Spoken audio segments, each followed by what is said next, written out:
pas parler des garnitures et de la priorité numéro 1 des pâtissiers, c'est que ça tienne.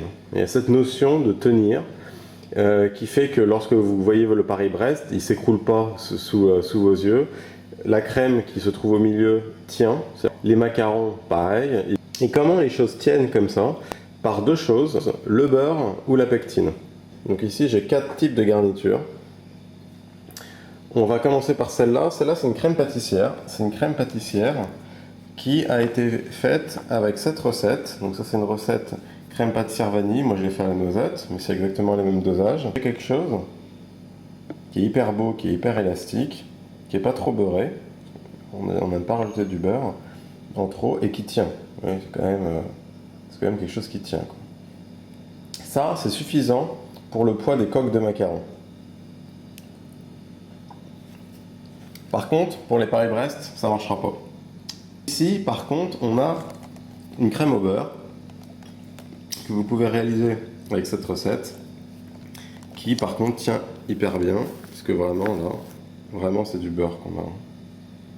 Vous voyez, c'est comme du beurre. Donc ça, évidemment, le beurre, il n'y a pas de secret.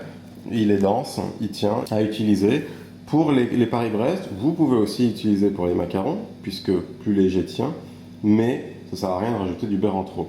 Donc moi, ce que je conseille pour les macarons, c'est cette recette, la crème pâtissière, dans laquelle vous rajoutez 100 g de beurre en tout. Donc à la fin, lorsque la crème pâtissière est finie, la crème est encore tiède, vous rajoutez au fouet 100 g de beurre. Ça vous fera assez pour tenir les macarons.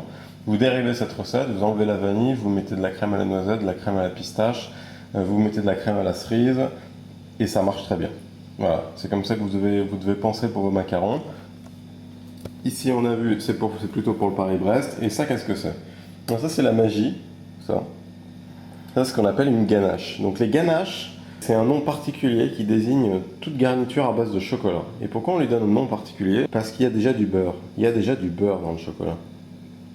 Donc quand je chauffe ma crème et que j'y mets le beurre, le mélange refroidissant, le mélange durcit. Donc j'ai quelque chose qui tient, alors que dans ces deux cas-ci, j'ai dû rajouter 100 g de beurre ici, 200 g de beurre ici.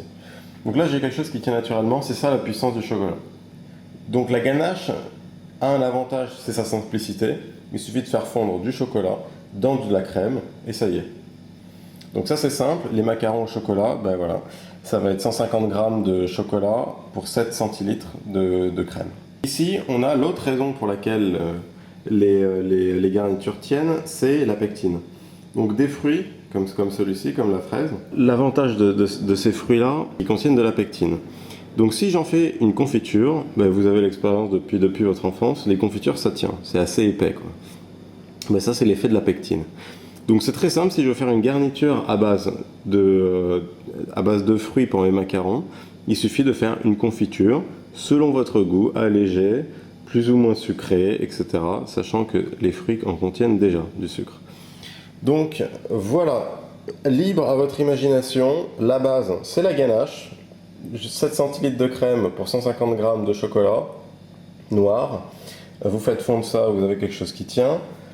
Vous prenez un peu plus de risque avec de la crème mousseline, donc c'est de la crème pâtissière montée au beurre.